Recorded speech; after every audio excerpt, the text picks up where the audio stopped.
अस्सलामु अलैकुम वरहमतुल्लाहि वबरकातुहू।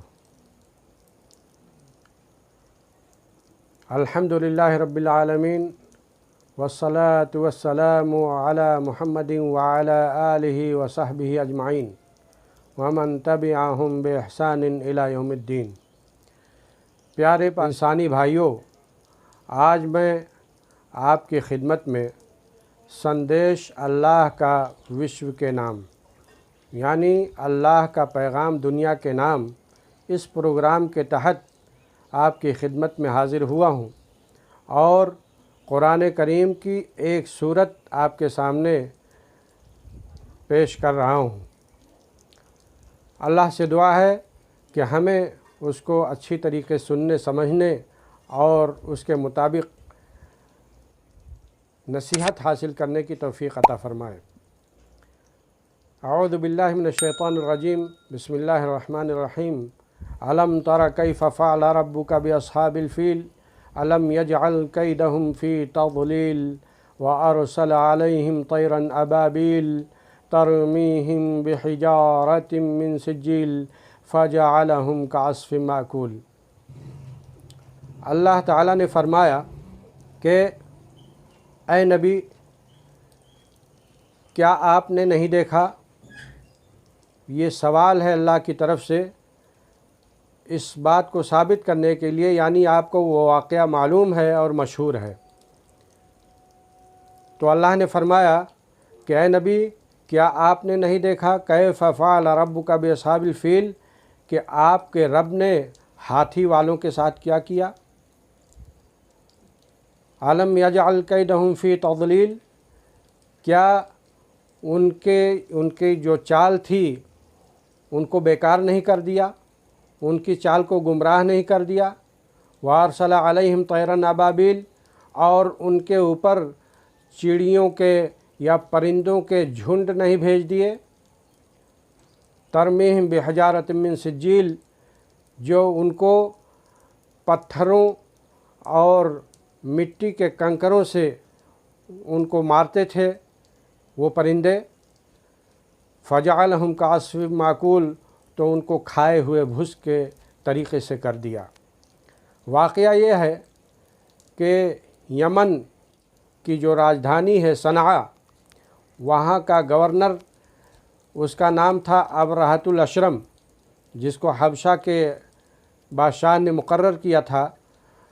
तो अबरहा ने जब ये देखा कि मक्का के अंदर अल्लाह का घर बना हुआ है और लोग वहाँ जा कर के हज उम्रा करते हैं, तवाफ़ करते हैं, वहाँ आमदनी होती है, तो उसने अपने यहाँ सनआ में एक गिरजा घर बनवाया और उसका इरादा ये हुआ कि लोग वहाँ ना जाने के बजाय सनआ में इस गिरजा घर में हमारे आ कर के हज उम्रा करें, इबादत करें। मक्का के लोगों को ये बहुत तकलीफ़ वाली बात हुई, तकलीफ़ गुज़री उनके ऊपर, और एक आदमी आ कर के गिरजाघर में गंदगी कर दिया और गंदगी फैला दिया गिरजाघर के अंदर। जब ये ख़बर सनआ के बादशाह को पहुंची तो उसने फ़ौरन मक्का पर हमला करने का इरादा किया और हाथियों की फ़ौज लेकर के मक्का पहुंच गया।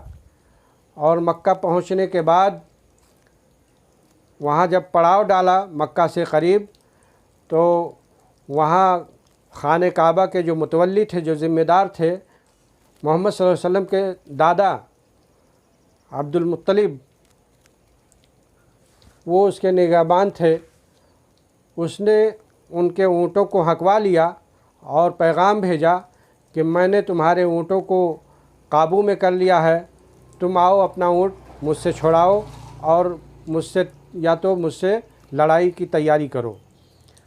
जब आपके दादा वहाँ पहुँचे तो उन्होंने कहा, ऐसा है कि एक मशहूर जुमला अरबी का उन्होंने कहा कि इन्नमा अना रब्बुल इबिल व इन्ना लिल बैति रब्बन यहमीहि, मैं तो ऊँट का मालिक हूँ और खाने काबा का जो एक रब है वो उसकी हिफाजत करेगा।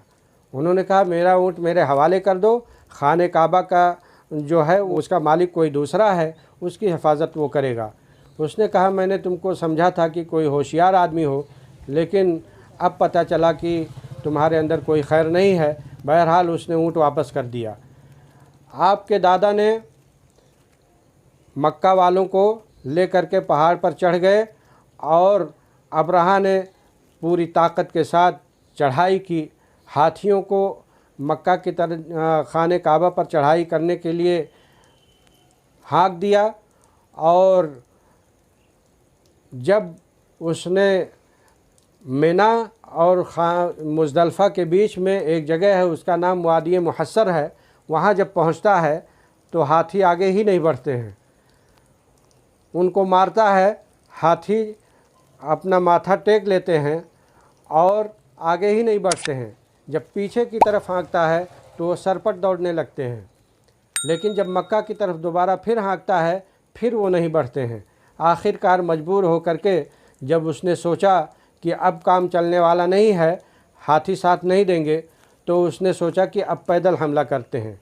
जब उसने पैदल हमला करना चाहा और अपनी फ़ौज लेकर के चला, तो अल्लाह ताला ने छोटी छोटी चिड़ियों को भेजा और उनके चोंच में छोटे छोटे कंकर चना और मसूर की तरीक़े से थे, और वो परिंदे, वो चिड़ियाँ वो कंकर ऊपर से गिराते थे, और जहाँ भी गिरता था, जिस आदमी के भी लगता था, उसका गोश्त पिघल करके झड़ने लगता था। ख़ुद जो सना का जो गवर्नर था अब्रहा, उसका भी यही हाल हुआ। सना पहुँचते पहुँचते वो भी मर गया। वो कंकरियाँ बारूद का काम करती थीं और जहाँ गिरती थीं लोगों को तहस नहस करके और खाए हुए भूसा की तरीक़े से कर देती थीं। तो अल्लाह ताला ने फरमाया कि मोहम्मद सल्लल्लाहु अलैहि वसल्लम, आपने उनका अंजाम नहीं देखा हाथी वालों का, कि हमने उनके ऊपर चिड़ियाँ भेज दी, कंकर छोटे छोटे उनको दे करके, और उनको खाए हुए भूसे के तरीक़े से कर दिया। मेरे भाइयों और दोस्तों, इसमें इस बात की नसीहत और इबरत है और सबक है कि इंसान को अपनी ताकत पर गुरूर और तकब्बुर और घमंड और भरोसा नहीं करना चाहिए, बल्कि हमेशा इस बात का यकीन रहना चाहिए कि हमारे ऊपर भी एक ताकत है जिसको ईश्वर, अल्लाह, खुदा या गाड कहते हैं, जो हमसे ज़्यादा ताकतवर है, और मज़लूम की वो ताकत मदद करती है, चाहे देर से करे या सवेर से करे। यहीं पर मैं एक बात, मौका आ गया तो ये कहना चाहता हूँ कि एक जगह मैंने किसी अपने हिंदू भाई का कमेंट पढ़ा कि भाइयों, मक्का में एक बहुत पुरानी मंदिर थी, उसमें 360 बुत रखे हुए थे। मैंने उस पर कमेंट किया और सवाल किया कि भाई अच्छी बात है, वहाँ मंदिर थी, तो ये बताओ कि उस मंदिर को किसने बनवाया? उसका कुछ नाम रहा होगा, उसके बनवाने वाले का नाम क्या था, और उस मंदिर का क्या नाम था? लेकिन जब सच्ची बात हो तो जवाब मिले। यहाँ तो झूठ फैलाया जाता है।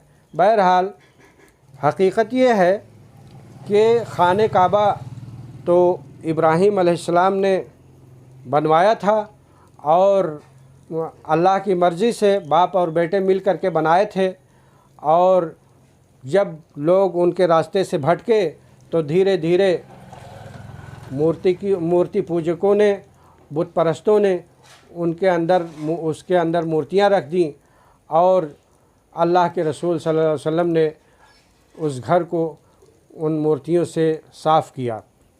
बहरहाल हमें अल्लाह के ऊपर भरोसा रखना चाहिए, और हर इंसान को इस बात को अपने ध्यान में रखना चाहिए कि अल्लाह की मदद आती है। ज़ालिम को भी ये सोचना चाहिए कि अगर हम जुल्म करेंगे तो कभी न कभी अल्लाह की पकड़ हमारे ऊपर आ सकती है और उससे बच नहीं सकते हैं। और मज़लूम को भी इस बात से तसल्ली रखनी चाहिए कि अल्लाह हमारी मदद करेगा, चाहे देर से करे या सवेर से करे।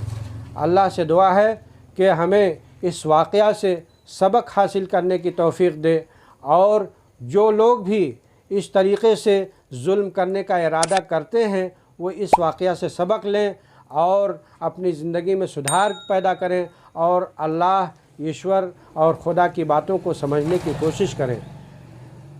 इंशाअल्लाह अगली वीडियो में फिर अल्लाह के पैगाम के साथ आपके सामने हाज़िर होऊंगा।